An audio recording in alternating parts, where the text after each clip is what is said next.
হাসরের ময়দানে আল্লাহ সুবহানাহু ওয়া তাআলা আল্লাহ জাল্লা শানুহু দুনিয়া শুরুর থেকে যত মানুষ পাঠাইছে কিয়ামত পর্যন্ত যত মানুষ আল্লাহ তাআলা পাঠাবেন, অর্থাৎ প্রথম মানুষ ছিল হযরত আদম আলাইহিস সালাম। এই আদম আলাইহিস সালাম থেকে শুরু করে যত মানুষ দুনিয়াতে আবো এত পরিমাণ হবে আমার ভাই, আকাশের তারকা যেরকম গোনা যায় না, এরকম হাসরের ময়দানেও এরকম মানুষ গোনা যেত না। এত পরিমাণ মানুষ হবে, তারকার চেয়েও বেশি দেখা যাবে। এত পরিমাণ মানুষের ভিতরে সব মানুষকে টোটাল লাইন ধরে ধরে ধরে ধরে কাতার করা হবে। এই সব মানুষের কাতার মিলাইয়া হবে মাত্র 120 টাকা।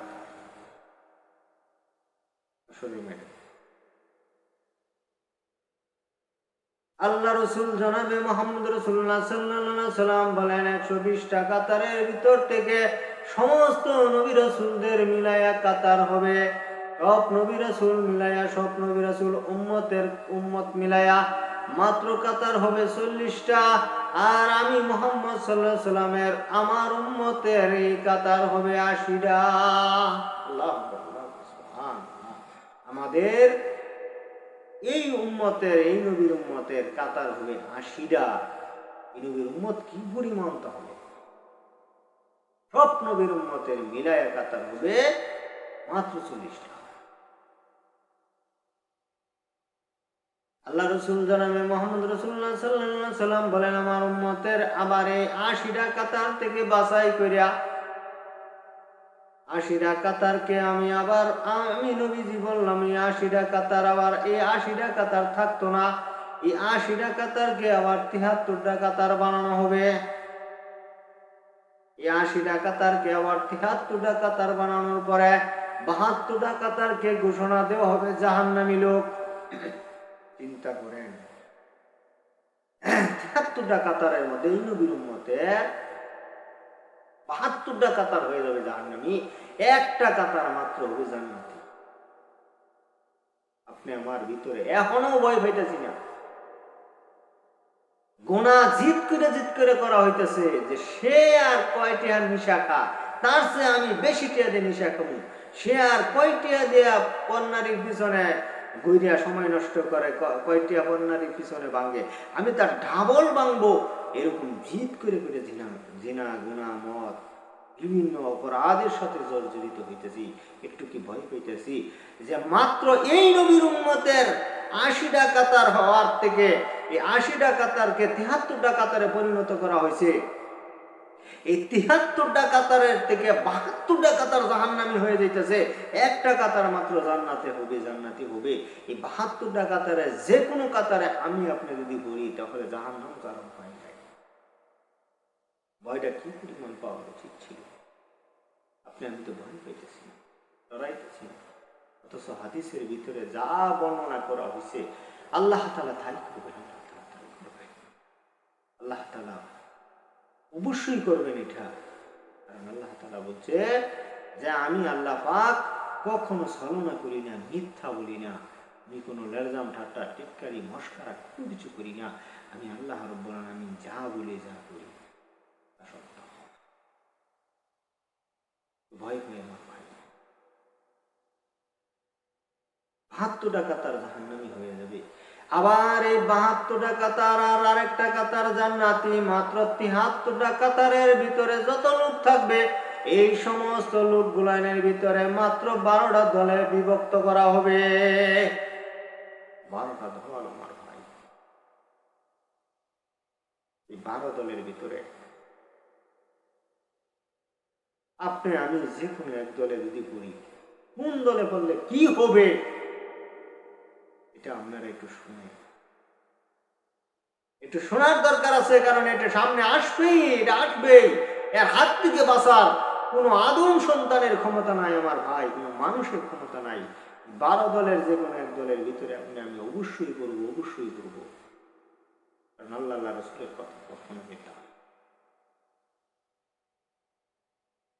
এই ৭৩টা দলের যত মানুষ হবে এই সমস্ত মানুষগুলোকে 12টা দলে বিভক্ত করা হবে। 12টা দলের ভিতরে আবার এক নম্বর যে দলটা থাকবে, যে দলটার কথা বর্ণনা করা হয়েছে, এই দলের ভিতরে 1 নম্বর এরকম বিশাল বড় একটা দল থাকবে। এই দলটা এরকম অবস্থায় হাসরের ময়দানে উঠবে, তাদের হাত কাটা থাকবে, পাও কাটা থাকবে।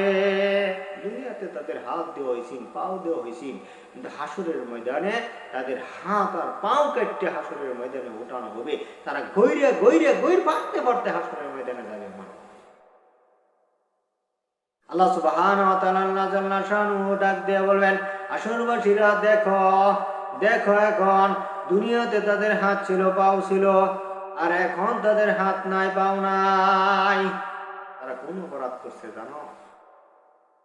তারা মানুষের জুলুম করতো। তারা মানুষের সাথে তারা এরকম জুলুম করতো যে জুলুম করার কারণে আমি আল্লাহ সুবহানাহু ওয়া তাআলা আল্লাহ জাল্লা শানুহু এই ক্ষমতাশালী ব্যক্তিদেরকে, এই নেতাদেরকে, এই লিডারদেরকে, এই পাওয়ারফুল লোকেদেরকে আমি আল্লাহ সুবহানাহু ওয়া তাআলা আল্লাহ জাল্লা শানুহুর রাস্তায় না চলার কারণে, তারা এরকম গুনার কাজে, পাপের কাজে জড়িত থাকার কারণে, মানুষের উপরে জুলুম করার কারণে, মানুষের বরদোয়া নেওয়ার কারণে আজকে আমি আল্লাহ আহকামুল হাকিমিন আল্লাহ সুবহানাহু ওয়া তাআলা আল্লাহ জাল্লা শানুহু কারোকে পরোয়া করি না। এই বিশাল এক দলকে আমি আল্লাহ হাত পাও কাইটা তাদেরকে হাসরের ময়দানে উঠাইলাম। তারা যদি তওবা করত, তারা যদি মাফ চাইতো, তারা যদি ঈমান আমল লইয়া তারা মৃত্যুবরণ করত, তাহলে আমি এই দলে তাদেরকে করি না, এই দলে তাদেরকে আমি আল্লাহ তাআলা ফালাইতাম। এই দূর যাদের ভিতরে থাকবে, আজকে আপনি তওবা করেন, আজকে ভালো হয়ে যান আপনি। 2 নম্বরে এমন একটা দল যাবে আমার ভাই হাসরের ময়দানে, বিশাল এক দল। কারণ ৭৩টা কাতারের দলের মানুষগুলাকে 12 দলে বিভক্ত করা হয়েছে, 12টা দল। আমার ভাই কি পরিমাণ লোক, তাহলে একটু নজর করেন, একটু লক্ষ্য করেন, একটু খেয়াল করেন, এই হাদিসটা একটু মনোযোগ দিয়ে শুনেন। 12টা দলের ভিতরে 12টা দল হবে, তাহলে 12 দলের ভিতরে এক দলের কথা বর্ণনা করা হয়েছে। আর একটা দল, এই দলটা অন্যায় করবে কি অপরাধের কারণে কি তাদেরকে বানানো হবে? আল্লাহ সুবহানাহু ওয়া তাআলা আল্লাহ জাল্লা শানুহু বলেন, জানোয়ারের সুরতে তাদেরকে হাসরের ময়দানে ওঠানো হবে। জানোয়ার হয়ে যাবে, অথচ তারা দুনিয়ার জমিনে সুন্দর সুন্দর ফুলফুলা, এরকম টকবকে ভরা, জৈবনে ভরা, ভরপুর এরকম একটা পাওয়ারফুল চুকিন পাওয়ারফুল একজন ব্যক্তি ছিল, সুন্দর একটা ব্যক্তি ছিল, তরতাজা একটা ব্যক্তি ছিল। এইরকম শক্তিশালী মানুষটাকে আল্লাহ তাআলা মানুষের আকৃতিতে হাসরের ময়দানে উঠায় নাই, জানোয়ারের আকৃতি হাসরের ময়দানে উঠাবে। হাসরের ময়দানে বলবে, হে হাসরবাসীরা, তোমরা দেখো এদেরকে জানোয়ারের সুরতে উঠাইলাম কেন জানো? এরা এই ইবাদত বন্দেগী করতেন। আমি আল্লাহ কোরআনে কারিমের ভিতরে বলছিলাম, 82 জায়গায় নামাজ কায়েম করো, নামাজ দল বাইন্দা দলে একত্রিত হইয়া নামাজ পড়ার জন্য আদেশ করছিলাম। এরা নামাজ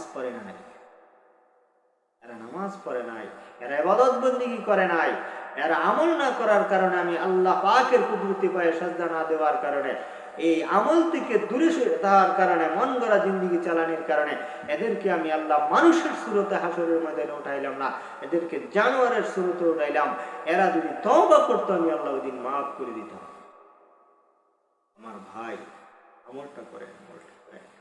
আল্লাহ রাসূল জানাবি মুহাম্মদ রাসূলুল্লাহ সাল্লাল্লাহু আলাইহি ওয়াসাল্লাম নিজে রাত দিন 24 ঘন্টায় নিজেও আমল যথেষ্ট পরিমাণ করার জন্য চেষ্টা করছেন, উম্মতকেও করাবার জন্য চেষ্টা করছেন। আমার ভাই, আমল করেন।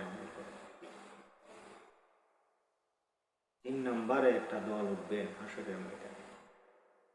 আল্লাহ রাসূল জানাবে মুহাম্মদ রাসূলুল্লাহ সাল্লাল্লাহু আলাইহি ওয়াসাল্লাম বলেন, বিশাল বড় বড় পাহাড়ের মতন দেখা যাবে এদের পেট, এত বড় বড় পেট।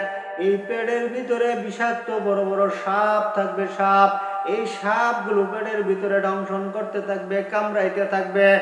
আল্লাহ রাসূল জানাবে মুহাম্মদ রাসূলুল্লাহ সাল্লাল্লাহু আলাইহি ওয়াসাল্লাম বলেন, এদেরকে এই সাপ যে কামড়াবো হাসরের ময়দানে, আর অন্য মানুষগুলো এরকম বড় পেট দেখতে পারবে এবং ভিতরে সাপও দেখতে পারবে, সাপ কামড়াইতেছে এটা দেখতে পারবে।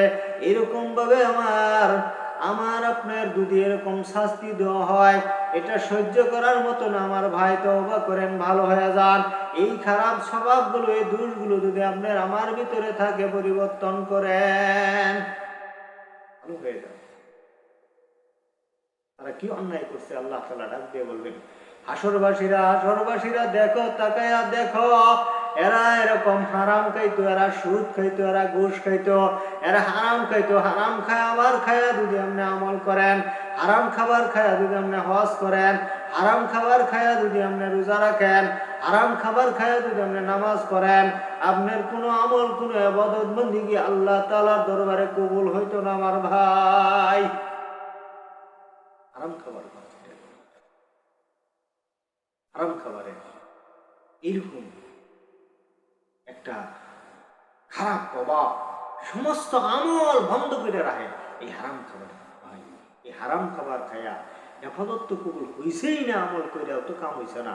আর হাসরের ময়দানে আপনার বিশাল বড় বড় পাহাড়ের সমান আপনার পেট, আমার পেট যদি বানায় দেওয়া হয়, আর এর ভিতরে সাপ যদি ভরপুর থাকে, এই সাপ যদি ধ্বংসন করে কামড় দিয়ে কি করে সহ্য করব?